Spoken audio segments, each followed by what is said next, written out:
Hello കാച്ചുൻ്റെ ഇന്ന് സ്കേറ്റിങ്ങിൻ്റെ മൂന്നാമത്തെ ദിവസമാണ് കേട്ടോ. സംഭവം രാവിലെ നേരത്തെ എഴുന്നേറ്റ് കണ്ണ് തുറക്കാൻ പോലും പറ്റുന്നില്ല. അപ്പോൾ ഇന്നത് എളുപ്പപ്പണിക്ക് വേണ്ടിയിട്ട് മുട്ടച്ചോറാണ് ഉണ്ടാക്കിയിട്ടുണ്ടായിരുന്നത്. എളുപ്പപ്പണിയൊന്നല്ല കേട്ടോ. വൈകുന്നേരം തന്നെ മുട്ട വാങ്ങിച്ചുകൊണ്ട് വന്നപ്പോൾ അവൻ ദേ പറഞ്ഞു, അമ്മേ എനിക്ക് എന്തായാലും മുട്ടച്ചോറ് വേണമെന്ന്.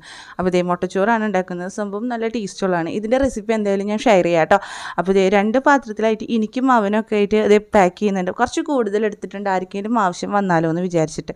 പിന്നെ 2 ലിറ്ററിൻ്റെ വെള്ളം. ഇന്ന് എക്സ്ട്രാ എന്താ പറയുക, ഷെയ്ക്കോ കാര്യങ്ങളോ ഒന്നും ഞാൻ എടുക്കുന്നില്ല. ഇന്നതേ നമ്മൾ നേരത്തെ ഇറങ്ങിയിട്ടുണ്ട്. ഒരു 6:15 ആകുമ്പോഴേക്കും യാത്രയായിട്ട് ഇറങ്ങിയിട്ടുണ്ടായിരുന്നു കേട്ടോ. വീട്ടിൽ നിന്ന് ഇറങ്ങുമ്പോൾ തന്നെ കുഞ്ഞു കുട്ടികൾക്ക് ഇൻസ്ട്രക്ഷൻ കൊടുക്കുന്ന പോലെ ചേട്ടനോട് മരുന്ന് കഴിച്ചോളൂ, ഭക്ഷണം കഴിച്ചോളൂ എന്ന് പറഞ്ഞിട്ടാണ് കേട്ടോ വീട്ടിൽ നിന്ന് പോകുന്നത്. നേരത്തെ ഇറങ്ങിയതുകൊണ്ട് തന്നെ ഞങ്ങളാണ് ആദ്യം സ്പീഡ് വേയിൽ എത്തിയിട്ടുണ്ടായിരുന്നത്. അവിടെ ചെന്നപ്പോൾ ഞാവൽപ്പഴം ഉണ്ടെന്ന് പറഞ്ഞിട്ട് അത് വറുക്കാനാണ് കേട്ടോ ഈ പോയിക്കൊണ്ടിരിക്കുന്നത്. പക്ഷെ ഒന്നും കിട്ടിയില്ല.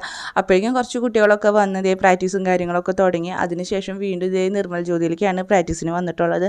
അതും കഴിഞ്ഞ് നല്ല രീതിയിൽ തന്നെ അവിടെ പ്രാക്ടീസും കാര്യങ്ങളൊക്കെ കഴിഞ്ഞു. അതിൻ്റെ ഇടയിൽ കാച്ചൊന്ന് വീണു, ചെറുതായിട്ട് കാലൊന്ന് വേദന എടുക്കണമെന്നൊക്കെ പറഞ്ഞിട്ടുണ്ടായിരുന്നു. ആദ്യമൊക്കെ സ്കേറ്റിങ്ങിൽ ഇവർ വീണ കാണുമ്പോൾ ഭയങ്കരമായിട്ട് പാനിക് ആവാറുണ്ട്. പക്ഷേ ഇത് വീണ് ഇവർക്കിപ്പോൾ അതൊരു വേദന അല്ലാത്ത രീതിയിലായിട്ടുണ്ട്. കാരണം വീണ് കഴിഞ്ഞാൽ പൊടിയും തട്ടി എഴുന്നേറ്റ് പോകുന്നുള്ളത് ഇവർക്ക് അതൊരു ശീലമായിട്ടോ കണ്ട് ഞങ്ങൾക്കും. അപ്പോൾ ഇതെല്ലാം കഴിഞ്ഞ് വീട്ടിലെത്തിയപ്പോൾ 2:30 ആയിട്ടുണ്ടായിരുന്നു കേട്ടോ.